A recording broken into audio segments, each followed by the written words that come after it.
Bonjour les amis, j'espère que vous vous portez tous très bien aujourd'hui. Ce 19 décembre 2024, Vladimir Poutine s'est exprimé devant les journalistes dans le cadre du bilan de l'année. Dans cet extrait exclusif de l'interview Bilan de l'année avec Vladimir Poutine, nous abordons des questions essentielles concernant la société, les soldats en première ligne et l'avenir de régions stratégiques. Découvrez des réponses directes, des promesses fermes et des révélations inédites. Préparez-vous à un moment rare de dialogue et de réflexion. N'oubliez pas d'aimer la vidéo et de la partager avec vos proches. Comme d'habitude, nous serons heureux de lire vos avis en commentaire. C'est parti! Pour la 3e année consécutive, des bénévoles du Front populaire pan-russe participent à la préparation de notre programme et au traitement des requêtes.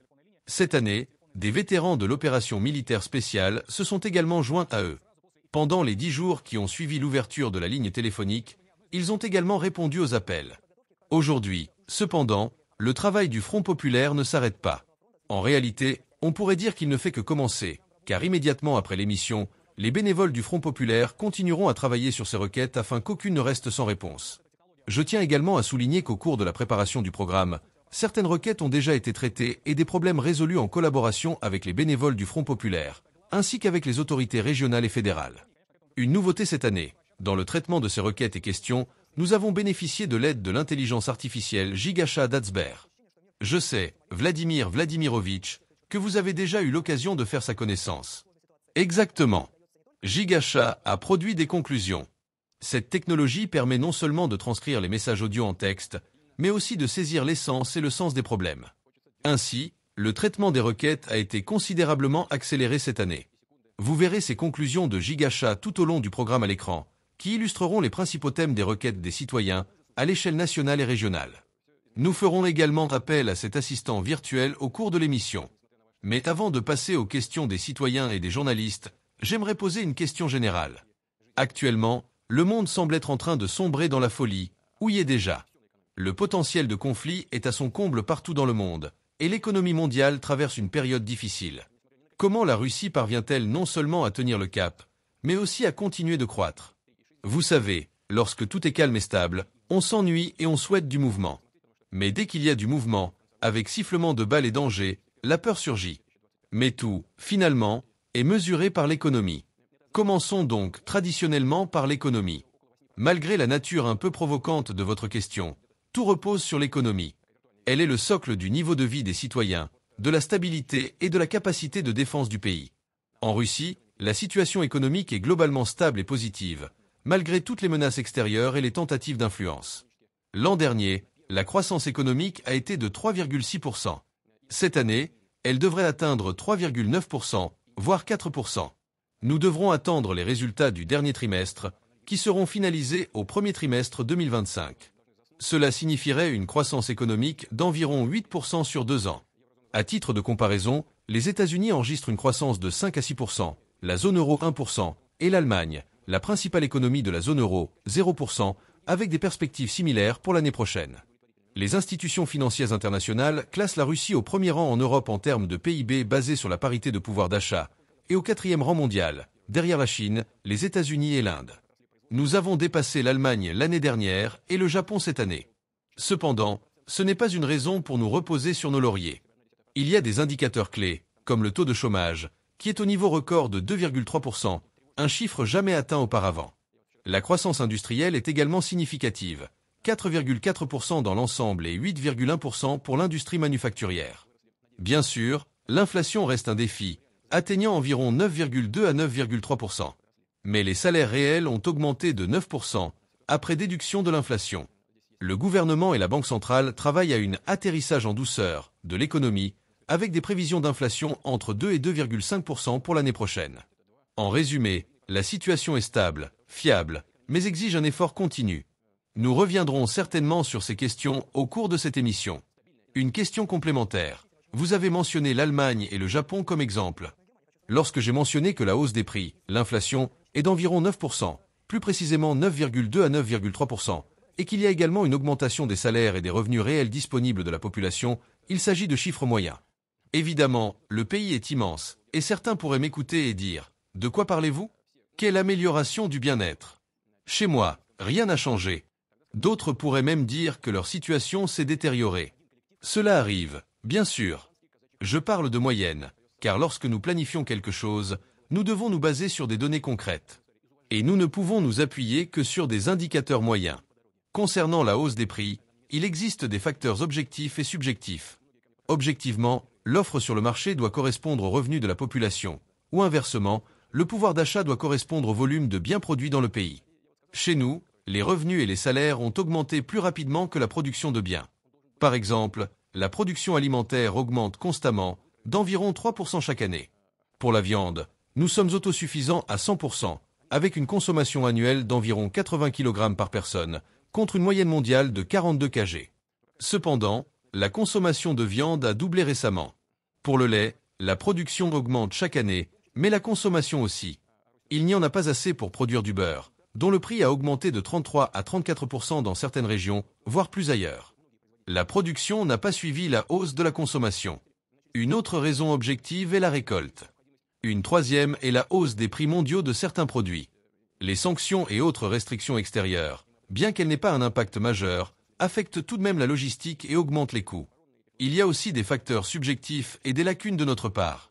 Par exemple, certains experts estiment que la Banque centrale aurait pu utiliser plus efficacement et plus tôt certains outils, sans se limiter à l'augmentation du taux directeur.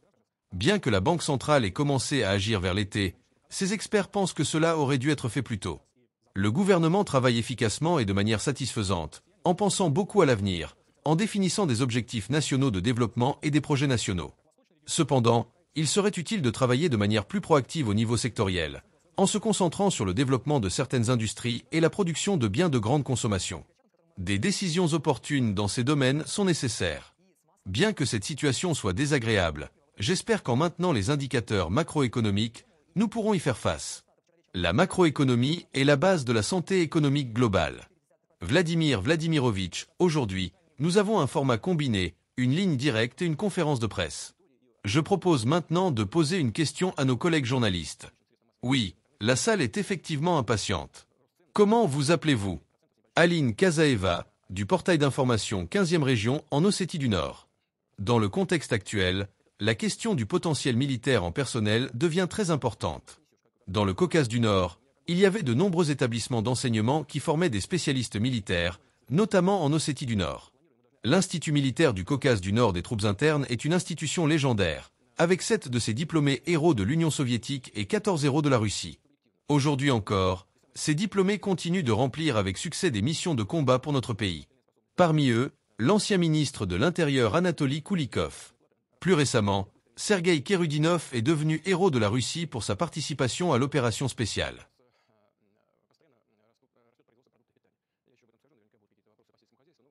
Y a-t-il une possibilité de rétablir cet établissement d'enseignement, qui est aujourd'hui si nécessaire non seulement pour le Caucase du Nord, mais aussi pour toute la Russie?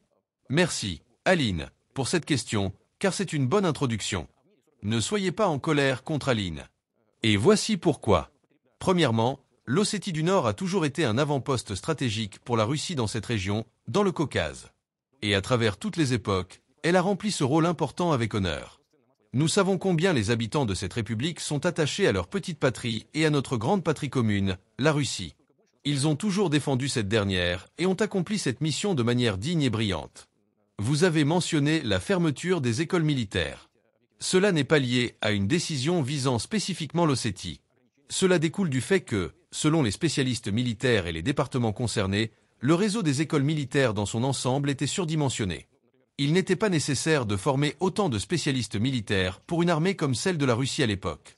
Aujourd'hui, nous augmentons les effectifs de l'armée et des forces de sécurité dans un certain nombre de circonstances, jusqu'à 1,5 million de personnes. Je ne peux pas dire maintenant, catégoriquement, que nous le ferons demain, mais je vous promets que nous allons certainement examiner cette question. Merci. Continuons. Revenons maintenant au centre de la salle. TASS, s'il vous plaît. Passez le micro au centre. Merci. Mikhail Petrov, rédacteur en chef de TASS. Vladimir Vladimirovitch, avant de poser ma question, je voudrais vous remercier. Cette année, TASS célèbre ses 120 ans. Nous sommes la plus ancienne agence d'information du pays. En août de cette année, vous avez signé un décret décernant l'ordre pour le travail méritoire à l'équipe de TASS. Et, au nom de toute la grande équipe de TASS, je voudrais vous exprimer notre profonde gratitude. C'est une évaluation élevée de notre travail. Concernant ma question, Je pense qu'elle intéresse tout le monde aujourd'hui. Pendant la Grande Guerre patriotique, lorsque les correspondants de TASS transmettaient les nouvelles du front, ils vivaient probablement des moments similaires. Aujourd'hui encore, nos journalistes travaillent dans les zones de l'opération militaire spéciale et ils partagent ces préoccupations. Comment évaluez-vous le déroulement de l'opération militaire spéciale, qui dure depuis presque 3 ans? La victoire est-elle plus proche? Sans aucun doute, je m'attendais à de telles questions. Elles étaient nombreuses parmi celles reçues ces derniers jours. Et je vous en remercie également, car cela nous donne l'occasion d'expliquer ce qui se passe et de parler du travail de nos combattants sur la ligne de front.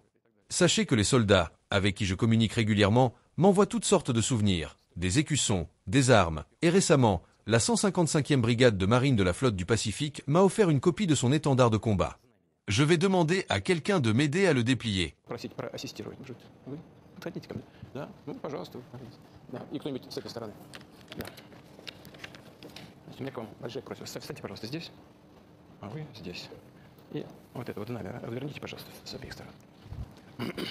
Другой стороной, да. Морпехи Тихоокеанского флота. Да, вот я специально взял его с собой. Значит, во-первых, хотел ребят поблагодарить за этот подарок. Voilà, ici. Ce drapeau symbolise tous les drapeaux de combat de nos soldats qui luttent aujourd'hui pour la Russie, pour la patrie, sur toute la ligne de contact. Je tiens à dire que la situation évolue radicalement. Vous le savez bien. Je veux simplement le confirmer. Des avancées se produisent sur toute la ligne de front, chaque jour. Et, comme je l'ai déjà mentionné, il ne s'agit pas de progrès mesurés en centaines de mètres, mais en kilomètres carrés. Chaque jour. Pourquoi cela se produit-il? Premièrement, comme cela est classique dans le développement des combats, l'ennemi subit d'abord de lourdes pertes en équipement, en munitions et en personnel, avant que nos forces n'avancent. C'est exactement ce qui se passe chez nous. Les combats sont complexes. Donc il est difficile de prévoir ce qui se passera ensuite, mais nous progressons vers les objectifs primordiaux définis au début de l'opération spéciale. Nos soldats agissent héroïquement, comme je le répète souvent. Les capacités de nos forces armées s'améliorent. Par exemple, la 155e brigade combat actuellement dans la région de Koursk, chassant les forces ennemies de notre territoire. Ils ne sont pas seuls. D'autres unités, comme la 810e brigade de la flotte de la mer Noire, les 76e et 106e divisions aéroportées, ainsi que des forces motorisées, combattent avec un courage héroïque. Souhaitons-leur à tous, ceux qui se battent dans la région de Koursk et sur toute la ligne de front, chance, victoire et un retour sain et sauf à la maison. Merci. Vladimir Vladimirovitch. Je reviens justement de la région de Koursk, et voici les unités dont vous avez parlé, qui remplissent aujourd'hui leur devoir sacré, libérant notre territoire. Nous avons travaillé avec elles pendant plusieurs semaines sur les lignes avancées, réalisant des reportages. La 155e brigade, en particulier, a libéré plusieurs localités, comme nous en avons parlé. Dans nos reportages, nous montrons que lorsque l'ennemi est chassé d'un village, il se venge en bombardant ses rues avec des drones et de l'artillerie. Nous nous sommes rendus à Barki, Snaga et Lyubimovka, récemment libérés. On voit sur les images des maisons encore debout, qui ensuite sont touchées par des obus ukrainiens. Les habitants des zones frontalières n'ont tout simplement nulle part où retourner. Ils essaient de reconstruire leur vie tant bien que mal. Je propose maintenant de nous connecter par téléphone avec Tatiana Nikolaïevna Zibrova, qui est contrainte de vivre dans un centre d'hébergement temporaire dans la région de Koursk. Tatiana Nikolaïevna, vous nous entendez? Oui, je vous entends.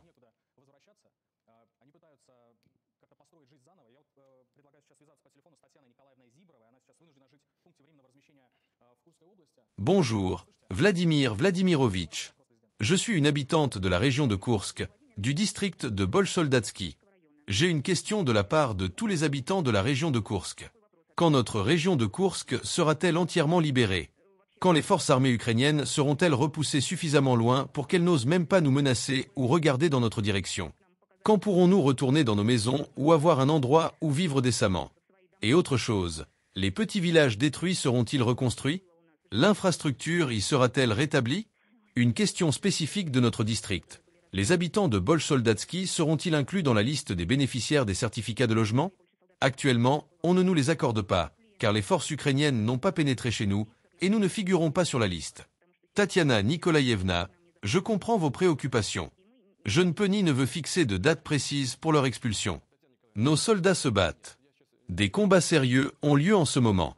Comme je l'ai déjà dit, il n'y a aucune raison militaire logique pour que les forces armées ukrainiennes soient là. Elles envoient leurs meilleures unités d'assaut dans une boucherie inutile. Mais soyez assurés qu'ils seront expulsés. Cela ne fait aucun doute. Il n'y a pas d'autre issue. Cependant, je ne peux pas annoncer une date exacte. Nous avons des plans. On m'en rend compte régulièrement. Mais fixer une date précise n'est pas approprié, car nos soldats pourraient alors se sentir obligés d'atteindre cet objectif coûte que coûte, sans tenir compte des pertes. Il est plus important de procéder méthodiquement. Une fois cela fait, nous pourrons évaluer les dégâts. Et surtout, tout sera restauré. Nous reconstruirons les infrastructures routières, les réseaux de services publics, les écoles, les jardins d'enfants, les centres culturels et bien sûr, les logements. Des certificats de logement seront également délivrés pour la reconstruction. Pour ceux qui souhaitent déménager dans d'autres régions, nous les aiderons. Nous avons alloué 108 milliards de roubles à ces objectifs. Les premiers fonds ont déjà été reçus, et l'administration travaillera même pendant les fêtes pour rencontrer les gens et résoudre les questions liées aux certificats. Je comprends que la situation est difficile, surtout pour les familles avec enfants. Mais soyez sûrs que nous ferons tout ce qui est nécessaire. Tous ceux qui ont besoin de logements reconstruits seront satisfaits. Je compte beaucoup sur le nouveau dirigeant de la région de Koursk, une personne expérimentée qui sait travailler directement avec les gens. Je l'ai nommé pour cette raison. Il a longtemps travaillé à la Douma d'État en contact direct avec les électeurs. Il saura organiser un suivi personnalisé pour chacun. Vladimir Vladimirovitch, nos soldats qui libèrent actuellement la région de Koursk n'ont pas le statut de participants à l'opération militaire spéciale, OMS. Cela affecte également les indemnités qu'ils reçoivent, car ils sont considérés comme participants à une opération antiterroriste. Nous avons reçu plusieurs messages, principalement de femmes de militaires. Mon mari sert dans une compagnie d'assaut, il se trouve dans la région de Koursk et accomplit des missions de combat. En octobre et novembre, il a reçu une solde de 42 000 roubles, bien qu'il soit en première ligne. De nombreux soldats ne reçoivent plus leurs primes de combat et leurs indemnités journalières depuis 3 ou 4 mois. Cela est justifié par le fait qu'ils sont dans une zone d'opération antiterroriste, KTO, et non dans le cadre de l'opération militaire spéciale, SVO. Un autre témoignage nous est parvenu. Dans la région de Koursk, la solde mensuelle est de 25 000 roubles, et non de 210 000 roubles comme promis dans les contrats du ministère de la Défense. Peut-on remédier à cette situation? Oui, on peut et on doit. C'est un manquement de notre part. C'est une information inattendue pour moi. Je comprends de quoi il s'agit. Les soldats qui ont combattu sur d'autres fronts sont considérés comme des participants aux hostilités. S'ils ont été transférés dans la région de Koursk, ils devraient recevoir tout ce qui leur est dû. Je vais vérifier cela. Il est probable qu'il existe une catégorie de militaires qui n'avaient pas participé auparavant au combat en première ligne et qui ont été directement envoyés dans la région de Koursk, sans être reconnus comme participants à l'opération militaire spéciale. Honnêtement, je n'avais pas envisagé cette situation. Je m'en excuse, mais cela sera corrigé. C'est dommage que le ministère de la Défense n'y ait pas prêté attention. C'est leur devoir en priorité. Tout sera corrigé, et tous les militaires qui remplissent leur devoir envers la patrie en première ligne recevront ce qui leur est dû. Un recalcul sera effectué, y compris rétroactivement. Cela ne fait aucun doute. Je connais personnellement des soldats qui attendent avec impatience une réponse à ce sujet. Soldats, ne vous inquiétez pas, et dites à vos familles de ne pas s'inquiéter non plus. Tout sera recalculé, et toutes les primes, les indemnités de combat, tout ce qui est dû sera versé. Vous avez mentionné aujourd'hui que les forces armées ukrainiennes sacrifient leurs unités spéciales dans la région de Koursk. Les pertes y sont vraiment colossales. Cela saute aux yeux. Je n'ai jamais vu autant de corps ennemis abandonnés, honnêtement. Les bosquets sont littéralement remplis. Et combien d'équipements de l'OTAN nos soldats ont détruits? Des Abrams, des Bradley, des Léopards.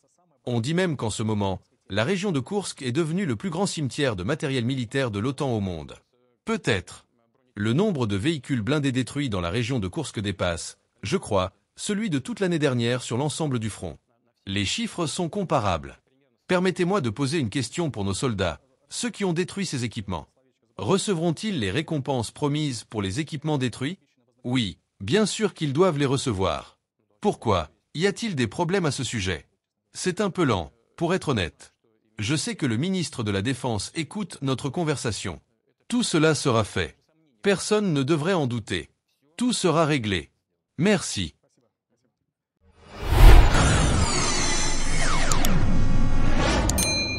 En conclusion, cet extrait de l'interview de Vladimir Poutine nous invite à une réflexion profonde sur la situation actuelle, les défis militaires et sociaux, mais aussi sur l'avenir de la Russie et de ses régions stratégiques.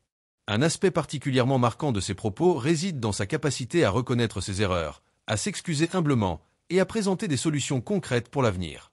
C'est un acte d'excellence qui démontre une forme de leadership réfléchi essentiel pour avancer.